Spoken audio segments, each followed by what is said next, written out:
to induct Ozzy Osbourne into the Rock and Roll Hall of Fame, Jack Black. What's up, Cleveland? Make some noise!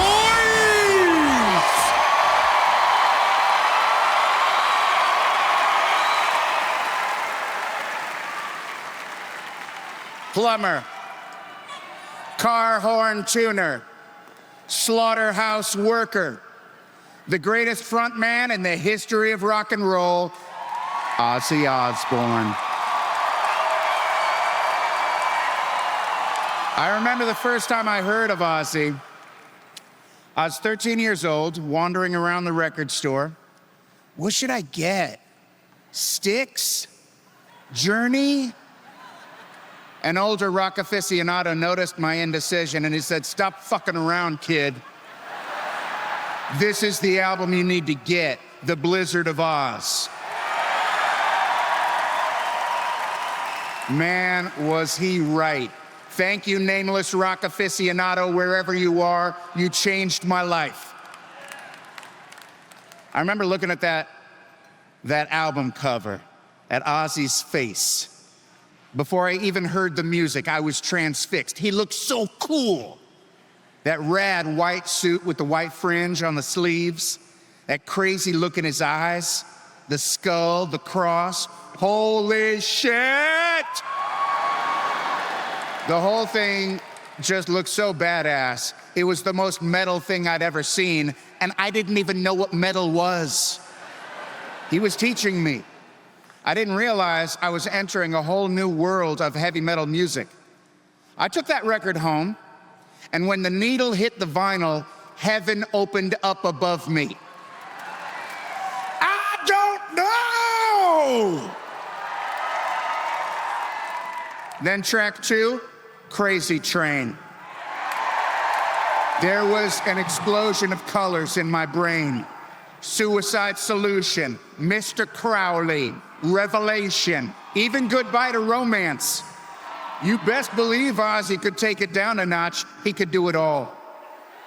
Blizzard of Oz was the best thing I'd ever heard, a heavy metal masterpiece. That fucking sound was raw power. Randy fucking Rhoads. Yeah.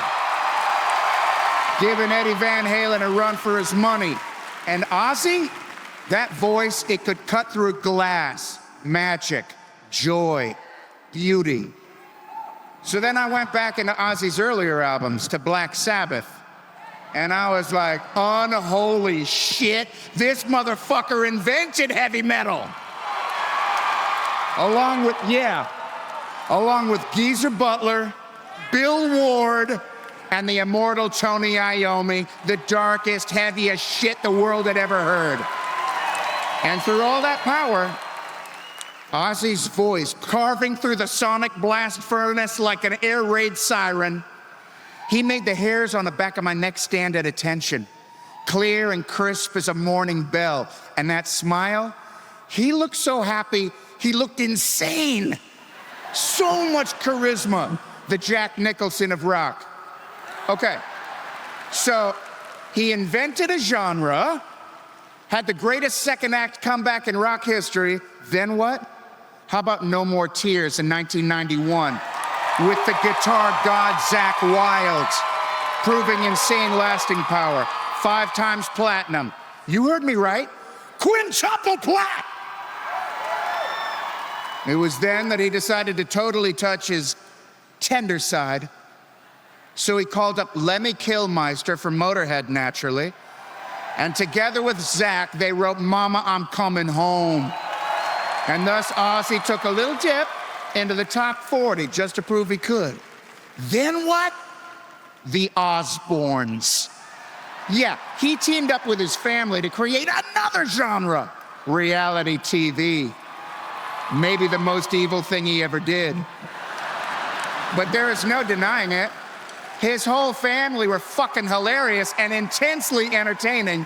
Another fucking massive hit. Then what? Oh, maybe just a little thing called Ozfest. Only the most successful heavy metal music festival of all times. Ozzy, Stop creating incredibly successful, genre-defining, world-changing hits. It's too much success for one lifetime. And you know a lot has been made of his evil alliance with the Dark Lord Satan, but in truth, Ozzy is a loving father and husband and friend, loyal to his family and friends to the end of the world and back. And now I stand here. Yeah, just another nameless rock aficionado. And I'm talking to you 13-year-olds watching the Rock and Roll Hall of Fame induction ceremony. All 5 of you.